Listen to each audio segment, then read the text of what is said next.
Good morning, everyone. Alicia is here from behalf of Zero Vision. Giuliani is told he is a target in Trump election inquiry in Georgia.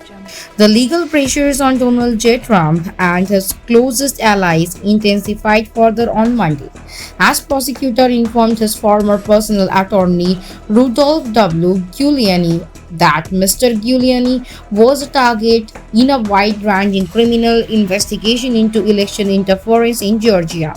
The notification came on the same day what a federal judge rejected efforts by the another key Trump ally Senator Lindsey Graham to avoid giving testimony before the special grand jury hearing evidence in the case in Atlanta. One of the Mr. Giuliani's lawyers, Robert Costello, said in an interview that he was notified on Monday that his client was a target.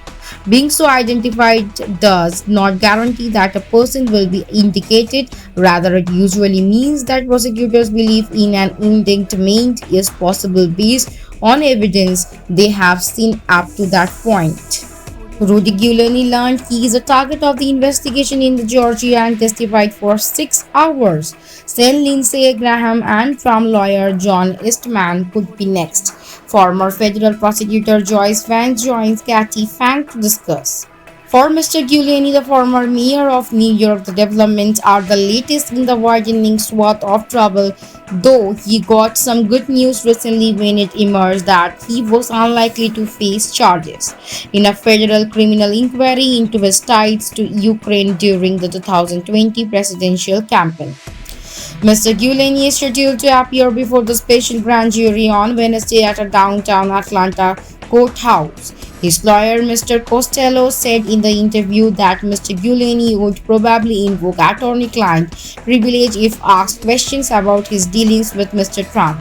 If these people think he is going to talk about conversation between him and President Trump, they are delusional, Mr. Costello said. The rejection of the Senator Graham's effort to avoid testifying came in the written order from a federal district court judge in Atlanta. Lane Martin May, Mr. Graham, a Republican of South Carolina, is now set to testify on this. Lawyers for Mr. Graham have said that he has informed by the prosecutors that was a witness, not a target. Prosecutor wants his testimony for a number of reasons. Among them are two phone calls that Mr. Graham placed just after the 2020 election to Brad Raffensperger, the Georgia Secretary of State, in which Mr. Graham inquired about ways to help Mr. Trump by invalidating certain mail-in votes.